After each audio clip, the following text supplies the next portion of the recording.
거룩하신 아버지, 새로운 한 달을 열어주시고 또 이렇게 한 주의 시작, 하나님의 말씀과 함께 하게 하시니 오늘 하나님이 주시는 말씀, 또 우리가 행하는 이 강의와 또 논의하는 것을 통해 하나님의 뜻, 하나님의 생각을 깨달아 알 수 있게 하시고, 우리의 마음 속에 하나님이 기뻐하시지 않는 것들이 있다면 하나님께서 제거하실 수 있도록 우리가 하나님을 허락해 드리는 이 시간이 되게 하여 주옵소서.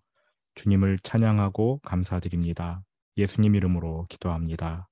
아멘. 네, 오늘은 성취 중심 기질이라는 것을 함께 살펴보려고 합니다.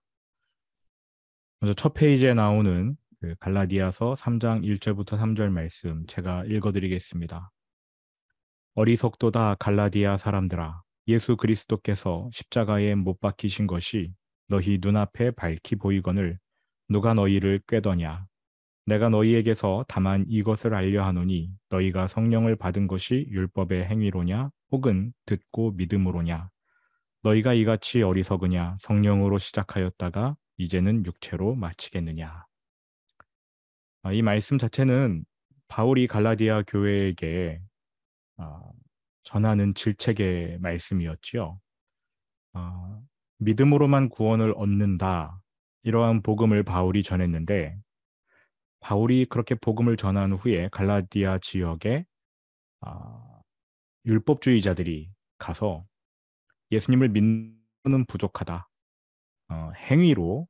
행위가 더해져야 구원을 얻을 수 있다. 이러한 쉽게 말하면은 복음을 희석시킨 다른 것과 함께 섞어버리는 그러한 일이 있었습니다. 가짜 복음인 거지요. 그것에 대해 바울이 질책한 말씀입니다. 행동으로 구원을 얻는 그러한 복음은 없다라고 말을 한 것입니다. 하단부에 있는 질문 한번 보겠습니다. 누군가가 당신에게 이렇게 말합니다. 나는 평생 무언가가 되기 위해 열심히 달려왔는데 이제 와서 곰곰이 생각해 보니 내가 누구인지 모르겠습니다. 누군가가 여러분에게 이렇게 말을 하는 거죠. 나는 평생 무언가가 되려고 열심히 달려왔는데 돌이켜 생각해 보니 내가 누구인지 도무지 모르겠습니다. 이러한 사람이 있다면 당신은 이 사람에게 뭐라고 말해주겠습니까? 강의를 다 들으시고 한번 생각해 보셨으면 좋겠습니다. 이 페이지로 넘어갑니다. 오늘 우리가 다루려는 성취 중심 기질. 이거 영어로는 퍼포먼스 오리엔테이션이라고 합니다. 무언가를 이루고 퍼포먼스를 보여주면서 만족감을 얻으려는 태도인데요. 이것은 한마디로 남에게서 사랑과 인정을 받으려고 애쓰는 기질입니다. 많은 경우에는 이미 인정을 받았음에도 불구하고 더, 더 불안한 거지요. 항상 사랑과 인정이 나에게 다가오지 않으면 불안해합니다. 이 성취 중심 기질은 자신에 대한 거짓말을 믿고 이를 기반으로 애쓰는 기질이기도 합니다. 어떤 거짓말이냐? 모든 일을 제대로 하지 못하면 나는 사랑받지 못할 거야. 우리 가족의 기대치에 이르지 못하면 나는 버림받을 거야. 이러한 거짓말들을 믿는 겁니다. 그래서 나와 다른 사람, 심지어는 나와 하나님 사이에 벽을 세웁니다. 이러한 사람들은 올바른 일을 하더라도 그 동기가 잘못되어 있어요. 하나님을 기쁘시게 하기 위해 교회를 나가고 봉사하고 하는 게 아니라 인정받기 위해 하는 겁니다. 갈라디아서 1장 10절 우리말 성경본으로 같이 한번 읽어보실까요? 내가 지금 사람들을 좋게 하려고 합니까? 아니면 하나님을 좋게 하려고 합니까? 아니면 사람들에게 기쁨을 구하려고 애씁니까? 만일 내가 아직도 사람들에게 기쁨을 구하려고 애쓴다면 나는 그리스도의 종이 아닙니다. 성취 중심 기질은 어디에서 오는가? 인생 초기에 시작이 돼요. 가장 큰 영향을 미치는 사람은 당연히 부모입니다. 부모의 행위에 대한 자녀의 죄악된 반응을 통해 성취 중심 기질이 형성돼요. 태중에서의 트라우마로 인해 형성될 수도 있습니다. 원치 않는 임신인 경우 뱃속에 있는 아기는 부모가 나를 원하지 않는다라는 걸 알지요. 이런 사람은 인생에서 내 자리, 내 자리를 얻고 지키려고 부단히 애를 쓸 것입니다. 배변 훈련하는 동안 부모의 조건적 사랑 암시, 뭔 뜻이냐면, 어, 배변을 잘 하면, 앉아서 잘 하고, 배변 의자 이런 거 있잖아요. 아이 키울 때. 아이고, 잘했다. 내가 널 사랑해. 이번엔 잘 못했네. 엄마는 널 사랑할 수 없어. 뭐 이렇게. 이러한 말을 해주는 게 아이에게 아무런 도움이 안 되고, 오히려 성취 중심 기질을 형성하는 그런 조건을 마련하게 되는 것이죠. 또 칭찬이 부족한 가정에서 자랄 때 아이들은 보통 어, 가정에서 일어나는 잘못이 가정에서 일어나는 어떤 문제가 자기 잘못이라고 생각을 합니다. 그래서 이러한 경우에 아이가 성취 중심 기질을 갖게 될 수가 있고요. 부모가 훈육을 통해 잘못된 메시지를 자녀에게 전달합니다. 학대, 아이를 때려요. 그러면서 내가 너를 사랑하기 때문에 때리는 거야. 이러한 메시지를 주는 거지요. 학대와 훈계는 다릅니다. 회초리를 들더라도 훈계할 수는 있지요. 그런데 학대가 되는 경우도 많습니다. 언어폭력, 야, 우리 집에는 너 같은 애가 없어. 뭐 이런 것들이요. 그다음은 잘못된 가족관, 너가 밖에 나가서 올바로 행동하지 않으면 우리 집안 망신시키는 거야. 이러한 것들이 아이에게 아, 성취 중심 기질을 갖게 할 수 있습니다. 그다음 가족 안에서의 출생 순위도 성취 중심 기질을 부추길 수 있습니다. 첫째, 중간, 막내 경쟁 체제가 일어나지요. 그리고 부모가 자녀들 간의 재능을 비교하는 말들을 할 때 성취 중심 기질이 생겨날 수 있습니다. 거의 모든 경우에 성취 중심 기질의 원인은 쓴뿌리에 있습니다. 특히 부모님과의 관계에서 그러니까 어린 시절에 충분한 사랑을 받지 못한 채 부모님이 원하는 행동을 해야 할 때 그렇게 요구받는 자녀는 상처를 받고 부모님을 판단하고 정죄합니다. 이때 마음에 쓴뿌리가 자라나요. 원래 자녀는 실수를 하더라도 부모로부터 조건 없는 사랑을 받아야 합니다. 근데 그렇지 못할 경우 쓴뿌리가 자라나서 성취 중심적 기질을 형성시키는 거지요. 부모님의 존재 이유 중에 하나는 자녀가 얼마나 소중한 존재인지를 가르쳐 주는 것입니다. 부모의 사랑을 통해 먼저는 가정 안에서 소속감을 강하게 느끼고 안정감을 느껴야 해요. 실수하더라도 괜찮아, 괜찮아. 이러한 위로를 받아야 합니다. 자격 없이, 조건 없이 풍성이 주어지는 애정만이 자녀를 자유롭게 해주지 않습니까? 그러한 애정을 받을 때 우리는 타인과 비교하지 않고 내가 나라는 사실, 나를 나 되게 해주는 그런 느낌을 받게 되는 거지요. 안타깝게도 우리는 남들과 비교당해요. 심지어는 가족 안에서 형제 자매와도 비교를 당하며 자랍니다. 그리고 항상 눈에 잘 띄게 좋은 일을 해야 한다. 남들의 눈에 띄어야 한다. 이러한 암시를 받아요. 정리하면 부모에게서 모든 것을 잘해야 한다는 암시를 받고 또 남들과 비교당할 때 우리 안에 성취 중심 기질이 자라날 조건은 충족됩니다. 이 경우 아이들은요, 부모님의 사랑을 벌기 위해서, 돈을 벌듯이 벌기 위해서 최선을 다합니다. 근데 최선을 다해도 원하는 사랑이 찾아오지 않지요. 네. 그 다음, 성취 중심 기질을 지닌 사람의 특징을 보겠습니다. 이들에게는 패배자 태도가 나타납니다. 인정을 받고 싶으니까 다른 사람을 기쁘게 하려고 애써요. 그냥 무조건 다른 아이에게 맞추려고 노력합니다. 그러다가 아이는 자아를 상실할 수 있어요. 그러니까 친구가 원하는 게 내가 원하는 게 돼버립니다. 나 저거 싫은데 하다가도 저 친구가 나를 거절하면 어쩌지? 하는 마음에 그냥 따라가는 거예요.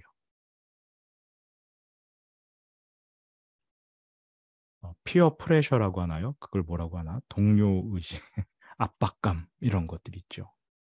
동년배들에게 압박감을 받아서 나는 하기 싫지만 해야 되는 거.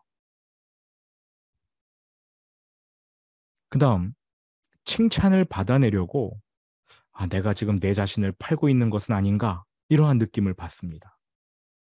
그러면 이제 그때부터 어, 스스로와 싸움이 시작이 되는 거죠. 내가 왜 이렇게 살아야 되지? 내가 왜 이렇게 해야 되지? 라면서. 그런데 자기도 모르게 그걸 하고 있어요. 그렇게 하는 자신을 볼 때 화가 나지만 그 분노를 표출은 못합니다. 억눌러야 돼요. 그 분노를 표출하는 순간 나는 다른 사람에게 거절당할 수도 있다는 두려움이 찾아와서 그래요. 그래서 성취 중심 기질과 두려움은 항상 같이 갑니다. 거절당할 것 같은 두려움인 거지요.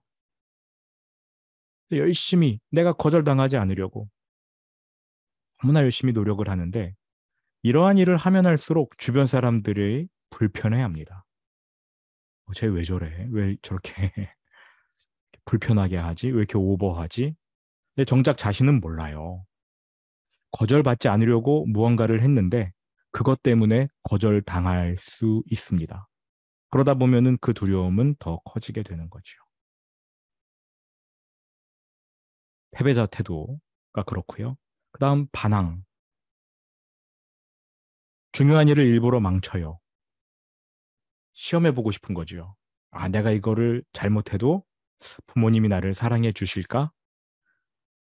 이제 나이가 들면 이런 거는 없어지는데 어린이들에게는 많습니다. 내가 일부러 물컵을 막 쏟고 내가 이렇게 해도 부모님이 나를 사랑할까? 뭐 이런 거.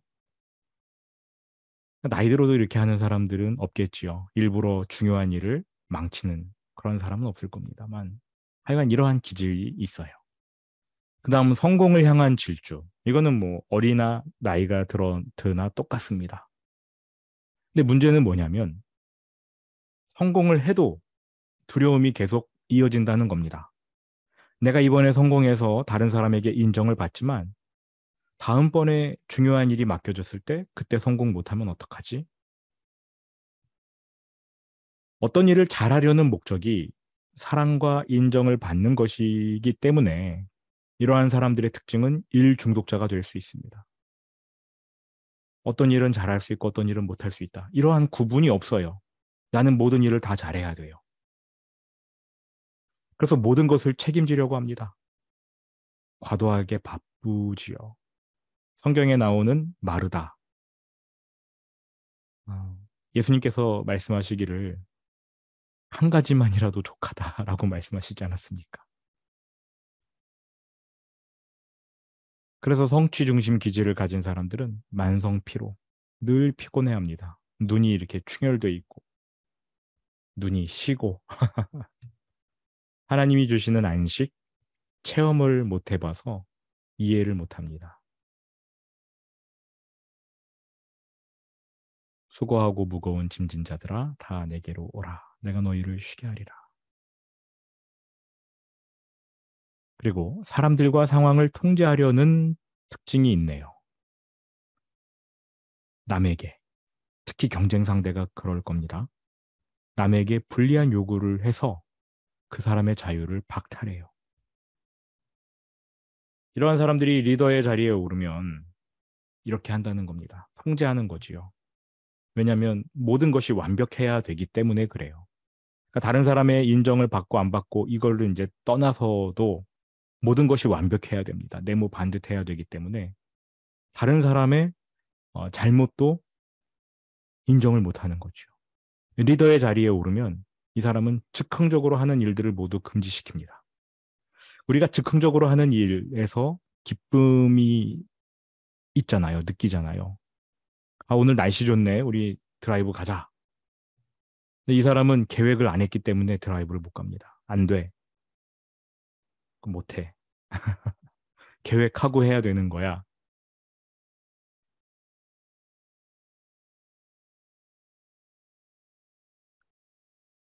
어, 그리고 다른 사람, 때로는 자신에게 화를 내기도 하지만 다른 사람들에게 비난을 쏟아내야 됩니다. 일이 잘못될 때는 그래요. 왜? 모든 것이 완벽해야 되는데 완벽하지 못한 것을 보고 아, 이건 내 잘못이야. 인정하는 게 두렵습니다. 인정을 못 해요. 그리고 이 사람은 주로 모든 일을 다른 사람의 선호에 두고 있기 때문에 일이 잘못되면 그 사람 잘못인 거지요. 식당에 갈 때 너 뭐 먹고 싶어? 아무거나 먹고 싶어. 아니, 아무거나 없어. 한 가지만 말해. 그래서 그 사람이 된장찌개 먹으러 가자 해서 갔는데 맛이 없어요. 그러면은 야, 네가 이렇게 선택해서 너 때문에 이런 거야. 이러면서 그 사람을 책망을 합니다. 그리고 용납받으려는, 그러니까 인정받으려는 내가 여기에 소속되어 있다. 너가 나를 좋아한다. 이러한 강박적인 필요를 나타냅니다. 근데 이게 이중적인 그러한 감정인 게 나는 인정받고 싶은데 인정받을 자격이 없다고 느껴요. 그 상대방이 인정을 해주면 그때부터 또 불안해하기 시작합니다. 저 사람이 나를 언제 거절할지 몰라. 뭐 이러면서요. 거절에 대한 두려움에 항상 마음이 불안하지요. 반드시 칭찬을 받아야 하고요. 칭찬을 받아도 진심인지를 의심합니다. 이러한 사람들의 특징, 보답을 하지 않고는 선물을 받지 못합니다. 이런 것들이 두려움에 기반한 성취 중심 기질입니다. 어느 교회에 전도왕이라고 불리던 여집사님이 있었어요. 탁월한 복음 전도자였습니다. 이 사람은 수많은 사람들을 예수님께로 인도하여 은혜의 선물을 받게 했지요. 그런데 정작 이 집사님은 예수님의 은혜가 값없이 주어진다라는 것을 믿지 못합니다. 자신에게는 그래요. 이분은 간증 가운데 만약 내가 옳게 행동하지 않으면 예수님이 나를 사랑하지 않을 것 같아요. 난 확실히 알고 있습니다. 이렇게 말을 했어요. 나중에 알고 보니까 아버지와의 관계 속에서 문제가 있었습니다. 아버지는 이 여집사님의 어린 시절 작은 실수를 할 때에도 항상 너 계속 이런 식으로 하면 난 널 사랑할 수 없어 라면서 심한 벌을 줬대요. 신앙이 좋은 아버지였는데 뭐이 정도면 신앙이 좋은 게 아니죠. 어릴 적부터 예수님도 아버지처럼 이렇게 조건적으로 사랑하실 게 아닌가? 그런 생각을 가진 거지요. 예수님께 거절당할까 봐 그 두려움 때문에 어, 내가 예수님께 뭘 잘 보여야 하나 항상 고민했는데 어느 날 부흥사가 와서 예수님이 가장 기뻐하시는 일은 전도라고 한 거예요. 그래서 전도 왕이 된 겁니다. 주님께서 기뻐하시겠느냐? 물론 뭐 영혼을 구원하니까 좋은 일이지만 이 여집사님은 그렇게 할 때마다 기쁨은 없고 두려움이 더 커지는 거지요.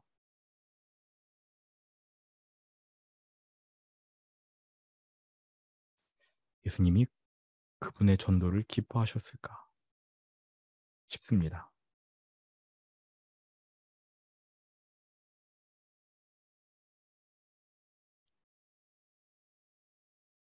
그 다음, 타인이 자신에게 가하는 비판은 거절을 의미하므로 조금도 비판을 받지 않으려고 합니다. 그래서 항상 네모 반듯하게, 모든 것을 네모 반듯. 그리고 멋진 이미지를 만들어 놓고 그 뒤에 숨습니다. 그러니까 진정한 친밀감은 누릴 수 없지요. 원래 사람들이 친하려면 자신의 그 실수, 실패담, 이런 거를 함께 공유하면서 친해지는 거 아닙니까? 근데 이미지가 너무 좋아요. 그 뒤에 숨어 있습니다. 그러다 보니 사람들이 다가가지도 못하고 외롭지요.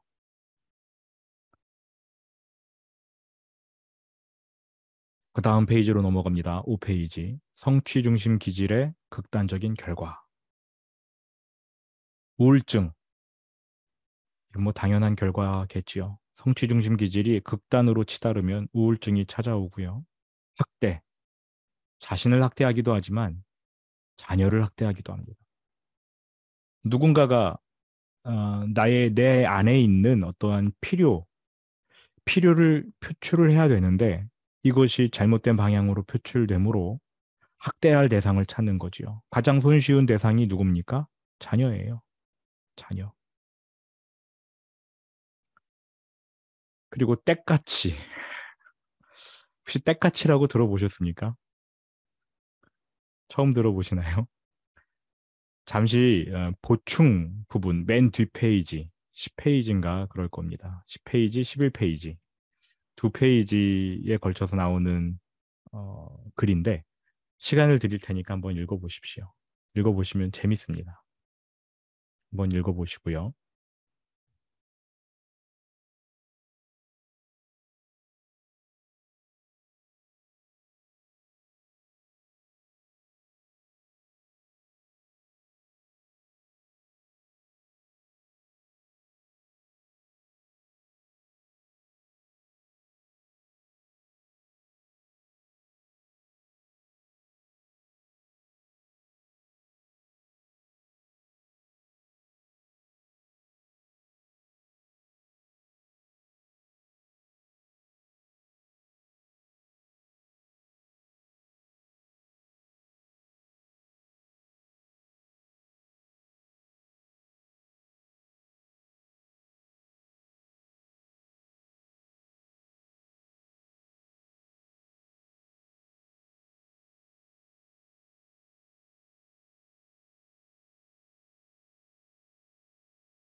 다 읽으셨습니까?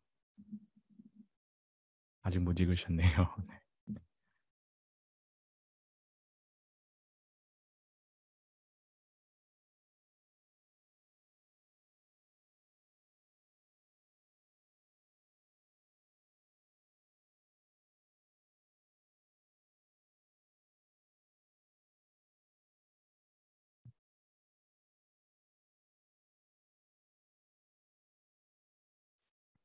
네.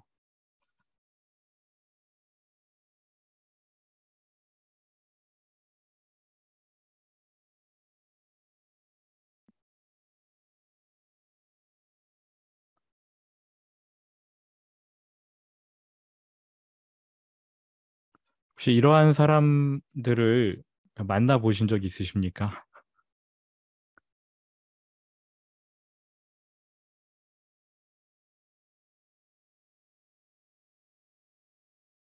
네.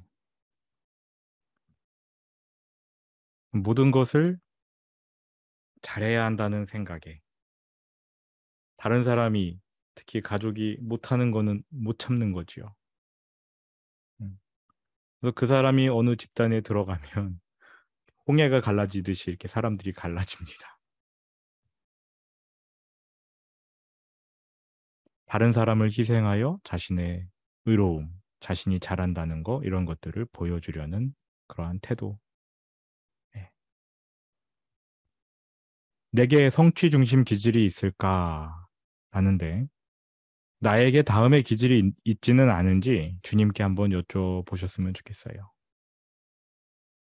주도적인 면모. 나는 어떤 대가를 치르더라도 내가 살아가는 세상을 다스려야 해. 내가 속한 공동체를 내가 다스려야 해. 완전한. 모든 일을 완전하게 올바른 순서대로 해야 돼. 카멜레온이 있지요. 날 사랑해 주기만 한다면 당신이 원하는 대로 내가 다 해줄 수 있어. 중도 포기. 나는 모든 이의 사랑을 받아낼 수 없어. 이쯤에서 포기할래. 뭐 이런 그러한 기질이 있는지를 봐야 되겠고요. 6페이지 치유를 보겠습니다. 내 노력이나 탁월한 상담을 받는다고 해서 치유가 되는 것은 아닙니다. 사랑과 용납이 핵심이에요. 근원이 되는 문제는 부모님과의 관계 속에서 내가 판단하고 또 음, 잘못된 거짓말을 믿은 게 문제지요. 그런데 그것만 다룬다고 해서 해결되는 게 아니라 사랑을 받아야 합니다. 사랑을 받아야만 이 성취 중심 기질은 해결이 돼요.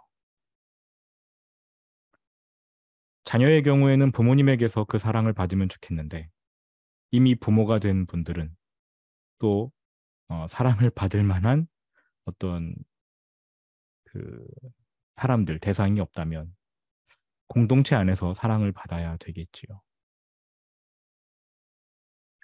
어린 시절 부모에게서 충분히 받지 못한 보살핌을 공급해 줄 사람이 필요합니다. 적절한 터치, 안아줌을 통해 이렇게 사랑을 받아야 되는 거지요.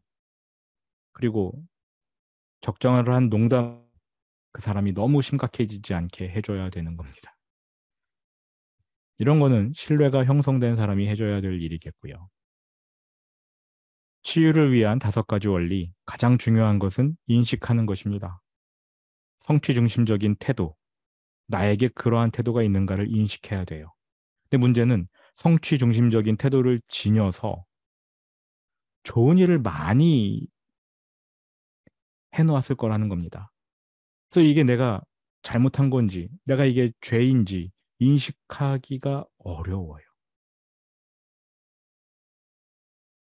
자부심이 있어서 회개하지 못합니다. 난 그때 잘했어. 이러한 생각으로 인해서 내 안에 있는 성취 중심 기질을 미워하지 못하는 거지요.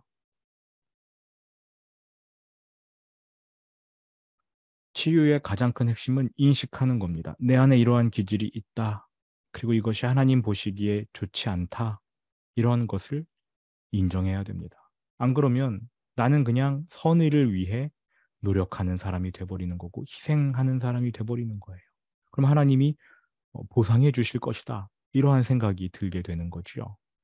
회개할 죄인데 말입니다. 7페이지로 넘어갑니다. 고백과 회개. 무언가를 잘해내야 사랑과 인정을 받을 수 있다면서 일종의 암시를 준 사람들이 있다면 또 그 사람들을 내가 판단했다면 회개해야 되고요. 내 마음속에 옳지 않은 구조물들을 세워놨다면 이미지라는 가면을 만들어 놨다면 그것을 미워해야 합니다. 다음 용 풀어줌. 부모님이 되겠죠. 너 잘 해내야 사랑받을 수 있다라고 여기게 만든 그러한 사람들 모두를 용서해야 되고요. 그다음 회개하고 용서했으면 내 안에 있는 기질들이 죽었다고 인정을 해야 됩니다. 5번째, 부활. 직장이나 교회 가정 안에서 내게 일정한 성과를 요구하는 사람들을 축복해 주는 거예요. 그리고 그 사람이 정말 내게 그러한 부담을 안기는 사람인지부터 먼저 분별을 해야 되겠지요. 8페이지로 넘어가겠습니다. 애쓰는 것을 멈추는 기도. 이 기도문은 하나의 예시이기 때문에 공식이 아니라 예시이기 때문에 아, 자신의 상황에 맞게 적절하게 이렇게 변형시켜야 되는 기도인데요. 함께 읽어보겠습니다. 기도하는 마음으로 함께 읽어보겠습니다. 주님, 제 안에 성취 중심 기질이 있음을 보았습니다. 머리로는 하나님의 구원이 은혜로 말미암는다고 믿지만 마음으로는 그 은혜를 얻어내기 위해 열심히 노력해야 한다고 믿고 있습니다. 저는 사람들과 하나님께 인정을 받으려고 애씁니다. 주님, 저는 제 자신을 바꿀 수 없습니다. 용납받지 못하고 사랑받지 못할까봐 두렵습니다. 이 두려움이 저를 압도하여 저로 하여금 모든 일을 잘 해내려 애쓰게 만듭니다. 하나님은 아무 조건 없이 나를 인정하고 사랑해 주시지만 저는 무언가 대가를 치러야 하나님의 사랑을 받을 수 있다고 믿습니다. 아버지, 이 시간 제 마음에 들어오셔서 변화시켜 주십시오. 사랑을 얻기 위해 애쓰려는 기질을 십자가에 못 박아 주십시오. 저는 주님의 사랑 안에서 쉬고 싶습니다. 그 사랑 안으로 들어가지 못하게 방해하는 장애물들을 제거해 주십시오. 저는 그동안 저를 이 가정으로 지금 있는 직장과 공동체로 보내신 하나님께 분노해 왔습니다. 그러나 더 이상은 분노 때문에 주님과 제가 분리되는 것을 원하지 않습니다. 제 마음을 회복시켜 주십시오. 제 가족이 제게 이러이러하게 한 것을 용서합니다. 그리고 제가 가족들의 행동에 분노로 반응했던 것을 회개합니다. 두려움, 불안, 잘못된 동기, 지나는 불신앙에 대해 주님께 용서를 구합니다. 주님, 가족이 제게 건네었던 거짓말들을 버립니다. 이 시간 저는 하나님의 자녀라는 정체성을 있는 그대로 받아들입니다. 매일의 삶 속에서 이 정체성대로 살아가는 법을 배우게 도와주십시오. 단순히 당신의 자녀라는 사실이 성공을 의미한다는 것을 느끼고 알 수 있도록 도와주세요. 구하오니 제 안에 옳지 않은 구조들을 십자가에 못 박아 주십시오. 바뀌길 바라면서도 바뀌길 거부한 것, 내게 칭찬이 필요하다고 느끼면서도 칭찬을 받아들이지 않는 등 제 안에 도사리고 있는 양가 감정을 다루어 주십시오. 아버지, 제 혀의 주인이 되셔서 제가 남들을 칭찬할 때 지혜와 친절함이 배어나오게 해주십시오. 또한 버림받을 것이란 두려움으로부터 시선을 돌리게 해주십시오. 주님, 이제 온 우주를 다스리려는 태도를 내려놓겠습니다. 사람들을 통제하고 상황을 컨트롤하려는 강박을 주님께 드립니다. 다른 사람이 무언가를 할 경우 그들보다 제가 항상 더 잘할 수 있었기에 그들의 장점을 인정하지 못하고 늘 단점과 보완점을 말해줘야 했습니다. 이렇게 제가 누구누구에게 상처 줘온 것을 인정합니다. 저를 용서해 주십시오. 저의 오만함 때문에 사람들이 상처를 받았습니다. 주님, 저를 용서해 주십시오. 이제 저는 제 주변에 일어나는 모든 일을 책임질 필요도 없고 책임질 수도 없음을 시인합니다. 언제나 마르다가 되려 했던 것을 용서해 주십시오. 이제 저를 마리아로 불러주시고 그렇게 주님이 부르실 때 여유를 가진 채 들을 수 있도록 도와주십시오.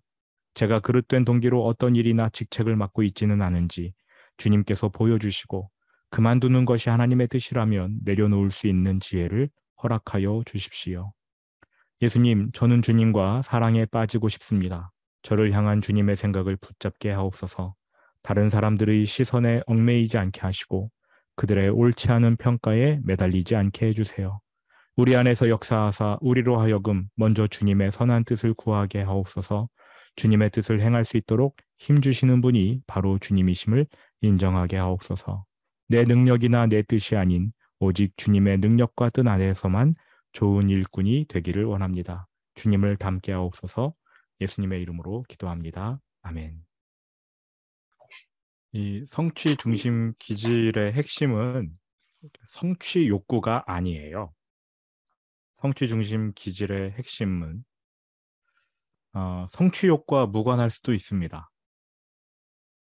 우리가 흔히 성취욕하는 것을 저 사람은 뭔가를 이루어야 직성이 풀린다 이렇게 생각을 할 수 있는데 성취 중심 기질은요 정체성이에요. 정체성. 그러니까 내 정체성을 어디에 두느냐에 그 기질이 정의가 되는 겁니다.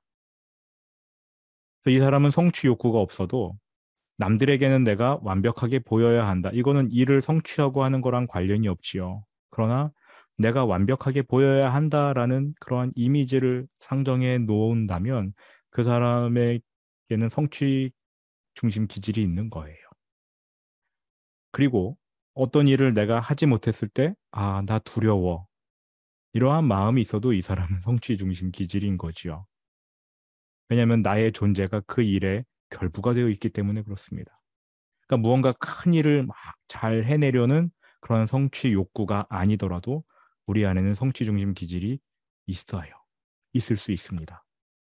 그리고 아까 성 대표님 말씀하신 것처럼 모든 사람이 자유롭지 못하지요. 정도의 차이가 있겠지만 자유롭지는 못합니다. 이 성취 중심 기질의 핵심은 아까 말씀드린 대로 정체성이거든요. 내가 인정받고 나로서 사랑받을 수 있는 그 근거가 나, 나여야 하는데 그게 아니라 내가 무언가를 하고 내가 무언가를 보여주고 이러한 모습이 나의 정체성이 돼버린다면 위험한 거지요. 내가 어떠한 상황이든 하나님이 나를 사랑해 주신다. 이러한 확신이 있을 때 우리는 성취 중심 기질로부터 자유로워질 수 있습니다. 조금씩 조금씩. 근데 그 역할을 제일 먼저 해줘야 될 사람이 부모님이라는 거지요. 뭐 너 조금만 더 잘해, 조금만 더 노력해, 뭐 이러한 질책도 중요하지만 너가 실패해도 나는 너를 사랑해. 이러한 강력한 메시지를 계속 전해줘야 되는 겁니다. 부모의 역할은 그런 거지요. 근데 이제 이미 우리는 부모가 되어야 되지 않았습니까? 부모님에게서 그러한 말을 못 들어왔거든요. 그러면은 누군가는 이거를 해줘야 돼요. 여러분은 누구에게서 이러한 말을 들을 수 있습니까? 부모님께 전화해서 엄마, 나 인생 실패해도 나 사랑해줘. 이런 말을 해줘. 이렇게 부탁할 수 없잖아요.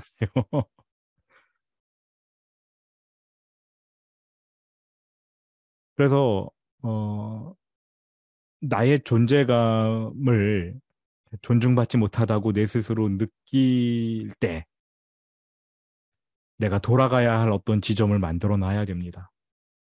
내가 여기에서 나의 자아상을 회복할 수 있는 내 존재감이 느껴질 수 있는 근데 그거는 건강한 지점이어야 되겠죠.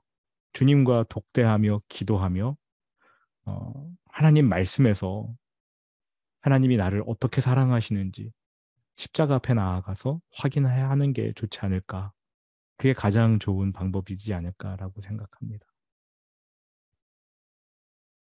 내가 죄인 되었을 때에 그리스도께서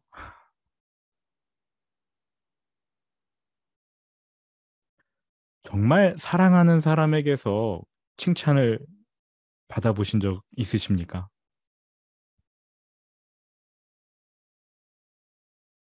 따님, 아내, 그것과 어, 사랑하지 않지만 어떠한 뭐 사무적인 관계 속에서 받는 칭찬들 다르지요. 그래서 저는 어, 칭찬을 받을 때 그냥 감사합니다라고 표현하는 그러한 관계에서는 그냥 감사합니다 하고 넘어가면 좋을 것 같다는 생각이 들고요. 그걸로 그렇게 막 고민하고 거기에 그 칭찬을 받아서 기분 좋다, 우쭐해진다 이럴 필요는 없고 정말 사랑하는 사람에게서 받는 칭찬 그거는 내 영혼을 든든하게 세워주거든요. 그런 거는 많이 받으면 받을수록 좋지요. 예. 그리고 외부에서 칭찬이 들려온다. 성경에 보면은 디모데는 하나님과 사람에게서 칭찬을 받는 자다라고 이렇게 이야기가 되어 있습니다. 교회 공동체 안에서 사랑하는 관계 속에서 올바른 의도의 칭찬들이 오가는 거지요. 우리가 남을 칭찬할 때 의도를 갖고 칭찬하는 경우도 있습니다. 저 사람을 칭찬함으로써 저 사람이 나를 좋게 봐주기를 원하는 마음으로 칭찬하는 경우도 있어요. 이런 거는 우리가 이제 어느 정도는 느낌이 오지 않습니까? 예, 그런 것들에 대해서는 그냥 적절한 예의를 표하는 게 좋겠죠. 예, 감사합니다. 좋게 봐주셔서 감사합니다. 이렇게요. 그다음에 목회자에게 설교가 좋았습니다. 그거는 저는 옳지 않다고 봅니다. 왜 옳지 않냐면 그 목회자가 뭐 우쭐해지고 이런 거를 떠나서 물론 목회자가 수고해서 말씀을 잘 준비해가지고 전한 부분에 대해서는 우리가 감사하는 마음을 가져야 되는데 근본적으로는 그 목회자가 그렇게 말씀을 전할 수 있게 된 것은 하나님의 은혜 때문이거든요.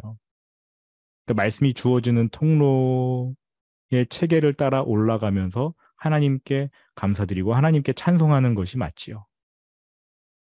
목회자는 그냥 매개체로 생각을 해야 됩니다. 그러나 그러한 목회자를 세워준 것에 대해서 감사하는 마음은 가지고 있어야 되는 것 같습니다. 앞에 가서 그냥 칭찬해주고 이것보다도 감사하는 마음, 태도를 갖고 있고 사랑하고 존중하는 게 더 중요하다고 생각을 하고요. 그 다음에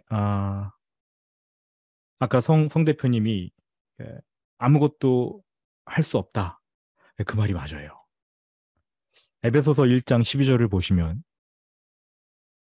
하나님이 우리의 정체성을 뭐라고 말씀하셨는가? 제가 한번 읽어드릴게요. 이는 우리가 그리스도 안에서 전부터 바라던 그의 영광의 찬송이 되게 하려 하심이라. 이렇게 되어 있습니다. 하나님이 우리에게 찬송을 받으시는 게 아니고요. 우리의 존재 자체가 하나님께 그냥 찬송이 된다라는 거예요. 내가 뭘 해서 하나님께 영광을 올려드리는 게 아니고요. 심지어 내가 찬양을 잘 불러서 하나님을 높여드리고 뭐 이런 차원이 아니고요. 그냥 내가 하나님의 자녀가 된 자체가 하나님께는 엄청난 기쁨이 된다라는 뜻입니다. 하나님 입장에서는 너무나 행복한 일인 거죠. 하나님은 그 자체로 그냥 찬송을 받으신대요. 그러니까 우리가 찬송을 해드리는 게 아니라 찬송이 된다라는 겁니다. 나의 정체성이 여기에 있어야 되는 거죠. 하나님과의 관계 속에서. 하나님은 나를 자신의 찬송으로 여기셔. 그러면 게임 끝나는 거 아닌가요? 내가 뭘 하지 않아도 하나님 나를 찬송으로 여기셔.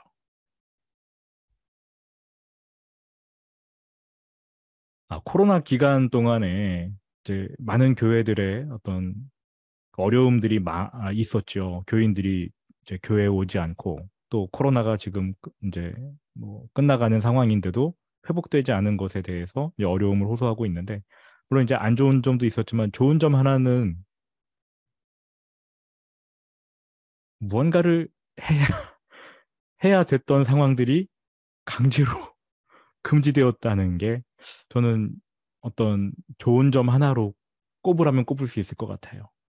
예전에는 봉사해야 내가 하나님께 인정받는다라고 했다면, 이거 안 해도 내가 신앙생활을 할 수 있구나. 라는 어떤 그러한 마음의 자신감이 생겨난 기간이 아닐까, 이런 생각이 좀 듭니다. 너무 막 나갔나요? 하여간 그런 게 우리에게 필요해요. 하나님은 우리가 쉬기를 원하십니다. 주님 안에서 안식하기 원하시고, 우리의 정체성이 하나님의 찬송이라는 사실 속에서 나 아무것도 안 해도 하나님께 사랑받아. 이러한 내적인 자신감이 생기기를 하나님이 원하십니다. 네.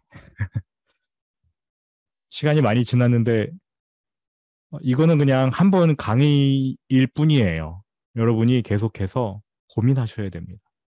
내 안에 뭐가 있는지를 자꾸 발견하시고 하나님 앞에서 해결받으셨으면 좋겠고, 또 내 자녀에게도 나의 평안함이 흘러가도록 내가 뭘 안 해도 나는 사랑받아. 자녀도 그러한 동일한 믿음을 가질 수 있도록 여러분들이 그러한 통로가 되어 주셔야 됩니다. 감사합니다. 제가 기도하고 마쳐도 될까요? 네. 거룩하신 아버지 하나님 감사합니다.